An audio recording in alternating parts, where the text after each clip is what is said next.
तैयारी।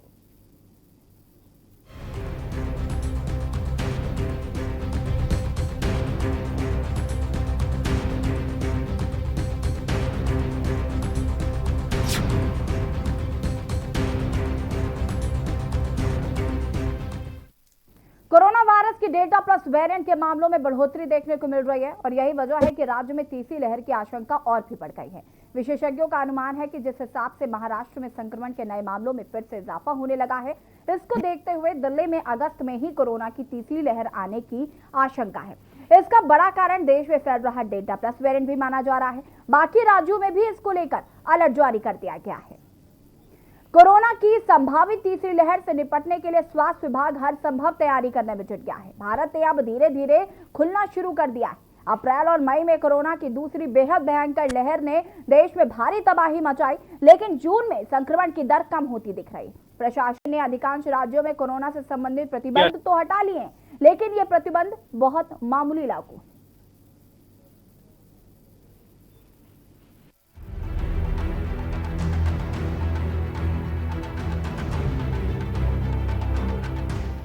अप्रैल और मई में कोरोना की दूसरी बेहद भयंकर लहर ने देश में भारी तबाही मचाई, लेकिन जून में संक्रमण की दर कम होती देख प्रशासन ने अधिकांश राज्यों में कोरोना से संबंधित प्रतिबंध यहाँ तो हटा लिए या बहुत मामूली प्रतिबंध लागू हैं, जबकि जानकार कह रहे हैं कि कोरोना की तीसरी लहर अगले कुछ ही महीनों में दस्तक दे सकती है। बल्कि कुछ विशेषज्ञों ने तो यहाँ तक कहा है कि तीसरी लहर 10 से 12 हफ्तों में आ सकती है। भारतीय अदालतों ने राज्य सरकारों से उनकी तैयारियों को लेकर सवाल किए हैं। ज्यादातर लोगों में कोरोना के नए वेरिएंट को लेकर चिंता है। कुछ का मानना है कि नया delta plus variant corona vaccine पर भी भारी पड़ सकता है। Delta plus variant delta variant से ही जुड़ा है, जिसकी सबसे पहले भारत में ही पहचान की गई थी और यही वेरिएंट भारत में कोरोना की दूसरी लहर का कारण बना था। कोविड के सेफ्टी प्रोटोकॉल। भारत में कोरोना संक्रमण के नए मामले पहले की तुलना में तो कम हैं। मई महीने में भारत में हर रोज जहां औसतन 4 लाख नए मामले दर्ज किए जा रहे थे, वो अब औसतन 50,000 हो चुके हैं। बहुत से लोग मानते हैं कि कोरोना के नए मामलों में यह गिरावट राज्यों में लगाए गए सख्त लॉकडाउन की वजह से आई है, जबकि बाजारों की भीड़, चुनावी रैलियां और धार्मिक सम्मेलनों को इसके बढ़ने की वजह भी बताया गया। विशेषज्ञों का मानना है कि इन्हीं गलतियों को अगर दोहराया गया तो ये तीसरी लहर के जल्द ही आने का कारण भी बन सकती है। कोरोना की तीसरी लहर को लेकर तमाम तरह की बातें हैं, लेकिन इन सब के बीच बड़ा सवाल ये है कि अगर तीसरी लहर आती है तो हम कितना तैयार हैं और पिछली गलतियों से हमने क्या सीख ली है। स्पेशल रिपोर्ट के न्यूज़ इंडिया।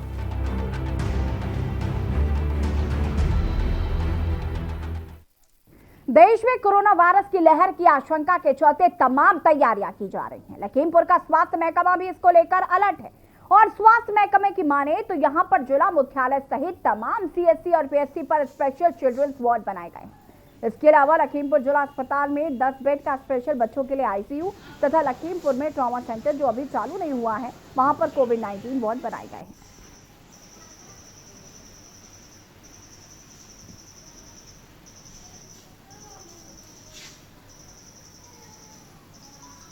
कोरोना की तीसरी लहर को लेकर तमाम आशंकाएं व्यक्त की जा रही हैं। अगर बात दूसरी लहर की जाए तो दूसरी लहर में जिस तरीके से लखीमपुर में अफरा तफरी का माहौल था, उससे बचने के दावे किए जा रहे हैं। ये दावे किए जा रहे हैं कि तीसरी लहर के में जो लखीमपुर है उसके लिए पूरी तरीके से तैयार कर दिया गया है। जिस तरीके की आशंका है कि बच्चे इससे पीड़ित होंगे, इसलिए बच्चों के लिए ख़ास तैयारी की गई है। अगर डिस्ट्रिक्ट हॉस्पिटल की बात करें तो 2 चिल्ड्रन वार्ड जो यहाँ पर डेवलप किए गए हैं, इसके लिए आईसीयू है जहाँ पर 10 बेड का एक पूरी सुसज्जित जो संसाधन होने चाहिए वो सारे संसाधन होने के दावे किए जा रहे हैं। इसके अलावा यहाँ पर जो ट्रॉमा सेंटर था जो अभी तक बंद है वो, लेकिन कोविड को लेकर उसकी भी तैयारी करने के दावे किए जा रहे हैं। हमारी जब सीएमएस से बात हुई तो सीएमएस ने कहा कि इस तरीके की तैयारियां लगातार इसलिए की जा रही हैं क्योंकि पिछले बार में जिस तरीके से जो महामारी के दौरान यहाँ पे अफरा तफरी का माहौल था, जिस तरीके से यहाँ पर लोग मौत का शिकार हुए थे, वो इस तरीके से दोबारा घटनाएं ना हो, इसके लिए तमाम तैयारी की जा रही है। अब देखना ये है कि जो सरकारी दावे हैं, जो सरकारी तैयारियां हैं, अगर ईश्वर ना करे अगर वो दोबारा फेज 3 आता है और इससे कोई इफेक्टेड होता है तो उसके लिए कितना कारगर साबित होगी। लखीमपुर से के न्यूज़ के लिए आमिर रजा। और यहाँ पर हम लगातार बात कर रहे हैं थर्ड वेव की कितनी तैयारी। आपको बता दें कि जिस तरीके से कोरोना वायरस का डेल्टा प्लस वेरिएंट के मामलों में लगातार बढ़ोतरी देखने को मिल रही है और उसके बाद जिस तरीके से लगातार राज्य सरकारें भी ये दावे कर रही हैं कि हम डेल्टा प्लस वेरिएंट यानी कि संभावित तीसरी लहर से लड़ने के लिए तैयार हैं, लेकिन बड़ी वजह यह है कि क्या जो दावे किए जा रहे हैं वो धरातल पर सही है? क्या वाकई में जो अस्पताल होने चाहिए वो हैं? क्या जो डॉक्टर्स हैं उनकी संख्या पर्याप्त मात्रा में है? क्या ऑक्सीजन सिलेंडर जिसकी कमी हमने दूसरी लहर में देखी, एक एक सांस से लड़ते हुए लोगों को देखा और कई लोगों ने अपनी जान गंवा दी, क्या तीसरी लहर को लेकर हम वाकई तैयार हैं? क्या इस तरीके की जो गलतियां हमने दूसरी लहर में की, क्या वो गलतियां दोहराई नहीं जाएंगी? और यही जमीनी हकीकत जानने के लिए आज ग्राउंड रिपोर्ट में हम चर्चा कर रहे हैं। हमारे साथ लखीमपुर से हमारे संवाददाता आमिर रजा जुड़े हुए हैं। सबसे पहले उनसे जानेंगे हम कि क्या कुछ लखीमपुर खीरी में देखने को मिल रहा है, थर्ड वेव की कितनी तैयारी है? आमिर, आपसे जानना चाहूंगी मैं, थर्ड वेव की कितनी तैयारी है? जी, अगर थर्ड वेव की बात की जाए तो लखीमपुर में जिस तरीके से दूसरे वेव में, दूसरी लहर में यहाँ पर तबाही मची थी, स्वास्थ्य महकमा इस बार दावा कर रहा है कि लखीमपुर में तीसरी लहर अगर आती है तो उसकी तमाम तैयारी है। क्योंकि पिछली बार ये देखा गया था कि जब पूरे लखीमपुर में कोई कोरोना संक्रमित होता था या कोरोना के लक्षण उसमें पाए जाते थे तो उसका इलाज सिर्फ यहाँ पर जो इमरजेंसी लखीमपुर की है वहां पर किया जाता था और सारे जो सीएससी पीएचसी बंद कर दिए गए थे। लेकिन इस बार ये दावा किया जा रहा है कि जितनी सीएससी और पीएचसी वहां पर इलाज की व्यवस्था की जा रही है। अगर लखीमपुर की बात करें तो लखीमपुर में जो लखीमपुर मुख्यालय है यहाँ पर इसके इमरजेंसी के अतिरिक्त यहाँ पर 2 चिल्ड्रंस वार्ड बनाए गए हैं। इसके अलावा यहाँ पर जो आईसीयू है वहाँ पर बच्चों को रखने के लिए खास इंतजाम किए गए हैं। ये दावे किए जा रहे हैं कि जो आईसीयू है वो पूरी तरीके से सुसज्जित है तमाम उपकरणों से, जिससे वहां पर आने वाली जो परेशानी अगर हो सकती है उससे बचाव किया जा सके। इसके अलावा यहाँ पर एक ट्रामा सेंटर है जो कई सालों से सफेद हाथी बना हुआ था, वहां पर भी इस बार कोरोना वार्ड बनाए गए हैं। खास करके बच्चों के वहां पर इंतजाम किए गए हैं कि अगर कहीं तीसरी लहर आती है और उससे इफेक्टेड होते हैं बच्चे तो उसकी वहां पर इलाज किया जा सके। ऐसी तैयारी के दावे किए जा रहे हैं। हम आपको बता दें कि दावे पिछली बार भी किए जा रहे थे कि यहाँ पर लखीमपुर में व्यवस्थाएं पूरी तरीके से फिट हैं। कोविड के लिए यहाँ पर जक्सर में कोविड सेंटर बनाया गया था, L1 L2 बनाया गया था। लेकिन हम आपको बता दें जितने वहाँ पर मरीजों को रोकने के इंतजाम थे उतने मरीज तक वहाँ पर भर्ती नहीं कराए गए थे, क्योंकि कहा यह जा रहा था कि स्टाफ की कमी है। ऐसे में देखना है कि तीसरी लहर आती है, जो दावे हैं सरकारी वो कहाँ तक अमली जामा पहनाया जा सकता है, उनकी हकीकत कितनी है तो ये तो आने वाला वक्त ही बताएगा। आमिर, जिस तरीके से लगातार ये बात कही जा रही है कि वैक्सीनेशन भी बहुत ज़रूरी है, तीसरी लहर से लड़ने का एकमात्र उपाय है वैक्सीनेशन, और वो कहीं ना कहीं कराना बहुत ज़रूरी है। लखीमपुर की अगर हम बात करें तो लखीमपुर में कितनी तैयारी है वैक्सीनेशन को लेकर, किस तरीके से काम चल रहा है? क्योंकि मुख्यमंत्री द्वारा भी आदेश दिया गया है कि अब वैक्सीन जो है वो धरातल पर हर घर में होना चाहिए और इसके लिए जो स्वास्थ्य विभाग की टीमें हैं वो घर घर जाकर लोगों को वैक्सीन के लिए जागरूक भी करें और साथ ही साथ उनको वैक्सीन भी उपलब्ध कराएं। तो क्या ये जमीनी हकीकत पर अगर हम बात करें तो संभव हो पा रहा है? देखिए, आपको बता दें कि लखीमपुर में वैक्सीनेशन को लेकर अभी सिर्फ किताबी बातें की जा रही है, सिर्फ हवाई बात की जा रही है। यहाँ पर जो अभी चालू हुआ था कि 45 से कम उम्र के लोग हैं उनका वैक्सीनेशन कराया जाएगा, घर घर जाकर डोर टू डोर टीमें जाकर उनका वैक्सीनेशन करेंगे। लेकिन ये बातें सारी किताबी हैं, क्योंकि आज भी रजिस्ट्रेशन की व्यवस्था यहाँ पर लागू है। पहले रजिस्ट्रेशन आदमी कराता है, उसके बाद उनका वैक्सीन होता है। वैक्सीनेशन के लिए भी उनको दौड़ाया इतना जाता है, कहीं जिला मुख्यालय पर जो डिस्ट्रिक्ट हॉस्पिटल है वहां भेजा जाता है, कहीं गांव में अगर कोई वैक्सीनेशन के लिए कैंप लगाए जाते हैं तो एक जगह एक कैंप लगाकर पूरे इलाके के लोगों को बुलाया जाता है। डोर टू डोर जाने की जो बात करते थे वैक्सीन आपके द्वार जो बात की जाती थी वो पूरी तरीके से हवाई लखीमपुर में दिखाई जा रही है। अगर आंकड़ों की बात करें तो सरकारी आंकड़े जरूर पूरे किए जा रहे हैं, और वो सरकारी आंकड़े किस तरीके से पूरे किए जा रहे हैं ये समझना तो लोगों के बस की बात नहीं। क्योंकि अगर बात करें लखीमपुर में तो जितनी जनसंख्या है उस हिसाब से सरकारी आंकड़े भी अगर बात करें तो 5% भी अभी वैक्सीनेशन नहीं हुआ है। ऐसे में कहीं ना कहीं सवाल जरूर उठता है कि तीसरी लहर जब आएगी तो वहां पर किस तरीके से लोगों को बचाया जा सके, क्योंकि जो तीसरी लहर आएगी वो बच्चों के लिए खास मानी जाती है। इसीलिए ये कहा जा रहा है कि वैक्सीन जो बच्चों के अभिभावक हैं उनको कराया जाएगा, लेकिन यहाँ पर अभिभावक अभी 80% अभिभावकों का वैक्सीनेशन नहीं कराया जा सका है। ऐसे में एक बड़ा सवाल उठता है कि आने वाले वक्त में अगर कहीं तीसरी लहर आती है तो उसका अंजाम क्या होगा। जी बिल्कुल, कहीं ना कहीं आमिर, ये बहुत जरूरी है कि वैक्सीनेशन पर भी जोर दिया जाए और कहीं ना कहीं ये भी जो सरकारी दावों की पोल खोलती हुई नजर आ रही है, क्योंकि अगर वैक्सीनेशन नहीं होगा, एकमात्र उपाय है वैक्सीनेशन या फिर कोरोना प्रोटोकॉल्स, मास्क, सैनिटाइजर का इस्तेमाल करना। और अगर वैक्सीनेशन नहीं हो पा रहा है तो इसका मतलब कि स्थिति आगे आने वाले समय में खराब होगी जरूर, अगर delta plus variant Uttar Pradesh में दस्तक देता है तो। हमारे साथ लखनऊ से संवाददाता मोहम्मद सफी भी लगातार जुड़े हुए हैं। मोहम्मद सफी, आपसे जानना चाहेंगे, राजधानी लखनऊ की अगर हम बात करें तो किस तरीके से यहाँ पर तैयारियां की जा रही है, या फिर पूरे उत्तर प्रदेश की अगर हम बात करें तो डेल्टा प्लस वेरिएंट को लेकर कितना तैयार है सरकार और किस तरीके से काम किया जा रहा है?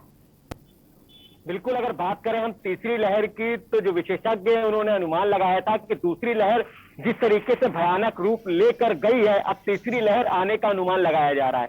लेकिन फिलहाल सरकार की बात करें तो पूरी तरीके से कमर कस चुकी है, तैयारी पूरी कर चुकी है। 13 जगह ऑक्सीजन नए प्लांट लगा चुकी है। डीआरडीओ ने कई ऑक्सीजन प्लांट लगाने शुरू कर दिए और कई प्लांट और कई अस्पताल तैयार भी किए जा चुके हैं।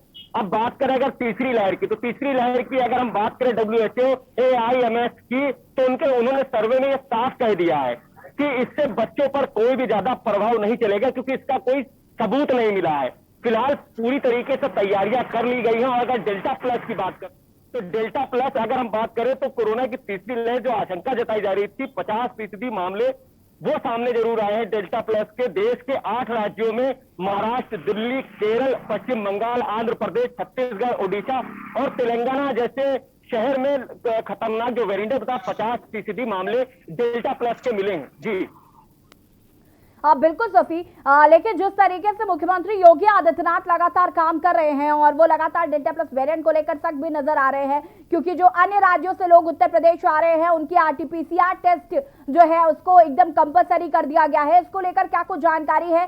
क्या कोई हीला हवाली तो नहीं देखने को मिल रही है बॉर्डर्स पर? क्योंकि इससे पहले ये वो गलतियां हैं जो दूसरी लहर से पहले दोहराई गई थी। बाहर से जो लोग आ रहे थे, बॉर्डर्स पर चेकिंग के नाम पर सिर्फ धोखा किया जा रहा था लोगों के साथ। तो अभी सीरियसली ये चीजें हो पा रही हैं या फिर अभी भी हवाई काम चल रहा है? बिल्कुल, जिस तरीके से उत्तर प्रदेश सरकार की बात करें तो जो टेस्टिंग है अव्वल रहा है सबसे ज्यादा टेस्टिंग कराने में, और भी सख्ती हो गई, क्योंकि साफ तौर से उत्तर प्रदेश के मुख्यमंत्री ने साफ कह दिया है कि अब किसी तरह की हीला हवाली, किसी तरह की बर्दाश्त नहीं की जाएगी। जो भी बाहर से आ रहा है उसकी टेस्टिंग की जाएगी। और वैक्सीनेशन में भी उत्तर प्रदेश सरकार अव्वल पे है। सबसे ज्यादा वैक्सीनेशन अब उत्तर प्रदेश में कराया गया है, जगह जगह कराया जा रहा है। कई जगहों पर कैंप लगाया गया है जो वैक्सीनेशन कराया जा रहा है। 18 से लेकर 44 साल से तक और 45 से ऊपर भी सभी को वैक्सीनेशन दी जा रही है। इसीलिए अनुमान लगाया जा रहा है, तीसरी लहर का अनुमान लगाया जा रहा था कि काफी भयानक होगी। लेकिन जिस तरीके से लगातार वैक्सीनेशन लग रही है, लोग बढ़ चढ़कर हिस्सा ले रहे हैं, आम जनता भी वैक्सीन लगवा रही है, चाहे वो नवयुग हो, चाहे वो 45 साल के ऊपर वाले हों, लगातार वैक्सीन लगवा रहे हैं। इसको देखते हुए जो WHO की नई रिपोर्ट आई है, उन्होंने साफ कह दिया तीसरी लहर के तो आने की आशंका लगाई जा रही है, लेकिन जो भयानक बताई जा रही थी वो इतनी भयानक नहीं नजर आ रही है, क्योंकि वैक्सीन लोग ले चुके हैं। अब रही तीसरी लहर में बताया गया था कि काफी असर पड़ेगा, तो इसमें भी WHO ने और AIMS ने साफ कह दिया है कि तीसरी लहर में बच्चों का कोई भी ज्यादा असर नहीं देखने को मिलेगा। ऐसा ये लोग सर्वे पहले ही कर चुके हैं। फिलहाल सरकार ने पूरी तरीके से कमर कस ली है। वैक्सीनेशन लगातार चल रहा है, लगातार वैक्सीनेशन कराया जा रहा है। टेस्टिंग सबसे ज्यादा उत्तर प्रदेश में कराई जा रही है। फिलहाल गांव देहात की अगर बात करें तो वहां पर जरूर कहीं ना कहीं हिलाहवाली देखने को मिल रही है, क्योंकि वहां पर जल्दी से न वैक्सीन पहुंच पाती है, न लोग सही से पहुंच पा रहे हैं। अभी लोगों के अंदर जागरूकता कम है, क्योंकि जो गांव देहात के लोग हैं उनमें सही से जागरूकता नहीं हो पाई, ना ही वो वैक्सीनेशन के लिए तैयार होते हैं। काफी मान मनोबल के बाद जाकर वैक्सीनेशन करा पाते हैं। तो उसको देखते हुए कहीं ना कहीं गांव देहात की अगर बात करें तो वहां जरूर खतरा अभी बना हुआ है। यही बड़ा सवाल रहा है कि अगर शहरी क्षेत्रों तक ही ये कोरोना वायरस सीमित रहता तो शायद दूसरी लहर इतनी भयावह नहीं होती। लेकिन समस्या वहीं शुरू हुई जब पंचायत चुनाव हुए और उसके बाद ग्रामीण क्षेत्रों में हर घर में कोरोना पहुंचा और उसके बाद में मौतों की संख्या तेजी से बढ़ने लगी। और सबसे बड़ी दिक्कत जो ग्रामीण क्षेत्रों की है वो ये है कि वहां पर जागरूकता का अभाव है और लगातार मुख्यमंत्री द्वारा ये बात कही जा रही है कि हर घर जाकर लोगों को वैक्सीन लगाने के लिए प्रेरित किया जाए। ऐसी तमाम खबरें आई जहां पर स्वास्थ्य विभाग की टीमें वैक्सीनेशन करने के लिए पहुंची, लेकिन ग्रामीणों ने उन पर हमला कर दिया क्योंकि वो कहीं ना कहीं जागरूक नहीं है, क्योंकि कहीं ना कहीं वो भ्रम की अभी भी स्थिति में जी रहे हैं। तो ऐसे में अभी भी बड़ा सवाल यही है कि ऐसे लोगों को चिन्हित कैसे किया जाएगा, क्योंकि देखिए शहरी क्षेत्रों में वैक्सीनेशन ठीक तरीके से हो रहा है, वो समझ में आ रहा है क्योंकि यहाँ की जनता जागरूक है, वो आगे से आगे बढ़कर खुद वैक्सीनेशन कराना चाहती है। लेकिन ग्रामीण क्षेत्र जो बहुत छोटे छोटे गांव है, जहां तक नहीं पहुंच पा रही है, सरकार की नजर भी नहीं पहुंच पा रही है, तो वहां पे जो जिम्मेदार अधिकारी हैं उनकी जिम्मेदारी बनती है कि वो वहां के लोगों को जागरूक करें और उनसे वैक्सीनेशन की अपील करें। लेकिन अगर ऐसा नहीं होता है तो आगे स्थिति बहुत खराब होगी। बिल्कुल, जिस भी मैं बता दूं आपकी, उत्तर प्रदेश के मुख्यमंत्री और सभी बीजेपी के आला जो नेता हैं वो सभी लखनऊ में 2 दिन की मीटिंग पर आए थे। काफी पहलुओं पर बात हुई, लेकिन जो सबसे जरूरी बात थी वो यही थी कि किस तरीके से गांव देहात में जाकर लोगों को जागरूक किया जाएगा। तो एक टीम बनाई गई है, सभी जितने भी बीजेपी के नेता हैं, जितने भी इनके नेतागण हैं, जो भी विधायक हैं, सांसद हैं, जो भी जमीनी स्तर के नेता हैं, सभी को गांव देहात भेजा जाएगा जागरूक करने के लिए, लोगों को समझाने के लिए कि किस तरीके से वैक्सीन लगाया जाए, ज्यादा से ज्यादा टेस्टिंग कराई जाए। क्योंकि अगर गांव देहात की बात करें तो अभी भी लोग समझ नहीं पा रहे हैं कि जिस तरीके से दूसरी लहर गई है, इतनी भयानक रही है, इतनी भयावह रही है कि कितने हजारों लोग मर चुके हैं। यही समझाने के लिए एक टीम बनाई गई है बीजेपी की तरफ से। सरकार सभी आपको यहाँ पर मैं रोकना चाहूंगी, आमिर आप भी हमारे साथ लगातार बने रहिए, लेकिन इसी बीच हम आपको लखनऊ से बड़ी खबर बता देते हैं। मोदी